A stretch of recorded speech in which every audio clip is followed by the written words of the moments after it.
माघ मेला हुआ, बड़ी उसकी चर्चा हुई। आप हमेशा चर्चा करते हैं, महाकुंभ के बारे में चर्चा करते हैं, माघ मेला के बारे में चर्चा करते हैं, लेकिन वहां बड़ी एक अप्रिय घटना हुई मान्यवर, बहुत ही दुखद घटना हुई। शंकराचार्य जी परम पूज्य अवमुक्तेश्वरानंद जी जा रहे थे स्नान करने के लिए।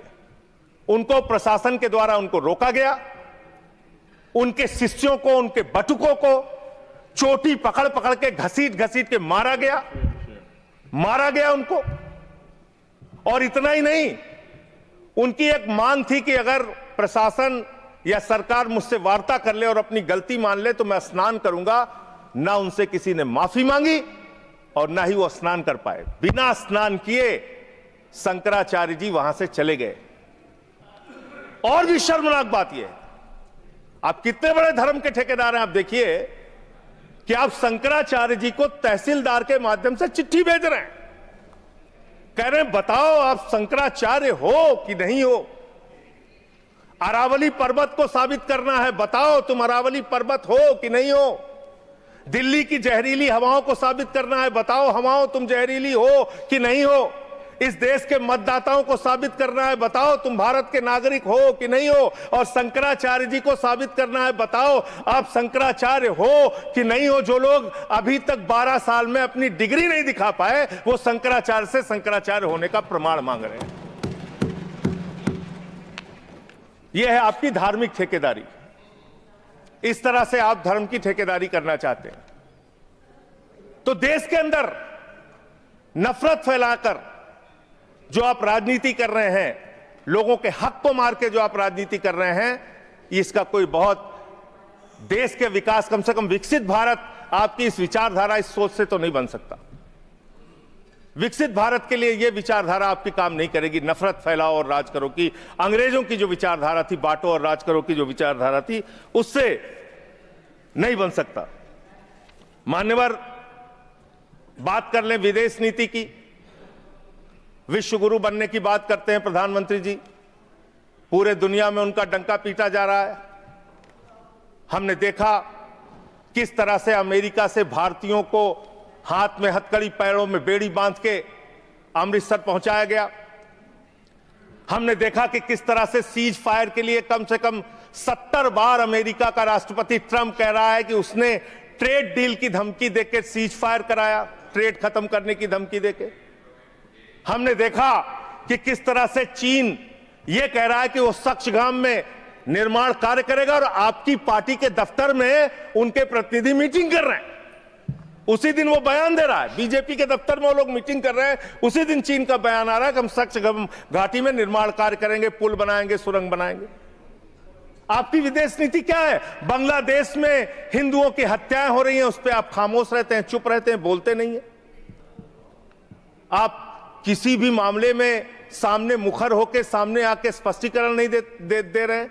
अभी एक एप्स्टीन फाइल की चर्चा हो रही है पूरी दुनिया में, उसके बारे में भारत के प्रधानमंत्री को आरोपित किया गया, उसके बारे में सरकार को स्पष्टीकरण देना चाहिए। तथ्य के कोई चीज को बोलना, मैं कह रहा हूं स्पष्टीकरण देना चाहिए। आपके पास कोई तथ्य है तो आप सर, अगर कोई मैं ये कह रहा हूं मान्यवर, संसद है, इसमें अगर आपके पास कोई स्पष्टीकरण तो देना चाहिए। अगर कोई आरोप लग रहा है, हमारे देश का अपमान है मान्यवर। इनके बोलने के बाद मैं आपको समय देता हूं। आप कैसा काम करना चाहते हैं? खत्म होने से बात देता हूं। अरे भाई, आपके भारत के प्रधानमंत्री पे आरोप लग रहा है, आप लोग उस आरोप का जवाब नहीं देना चाहते। भारत के प्रधानमंत्री पे आरोप लग रहा है, नहीं तथ्य के बगैर होगा तो आप नहीं लगा सकते। तथ्य के विपरीत अगर आप बोलेंगे तो आपका ये चीज नोट नहीं किया जाएगा। तो मैं ये कह रहा हूं मान्यवर, देश व्यवस्थाओं से चलेगी। यहां बैठे हैं जावेद भाई, संभल के अंदर एक जज ने न्याय का फैसला दिया और उस जज का ट्रांसफर कर दिया जाता है। यह जुडिशरी की हालत आपने कर दी है, यह कर दिया आपने।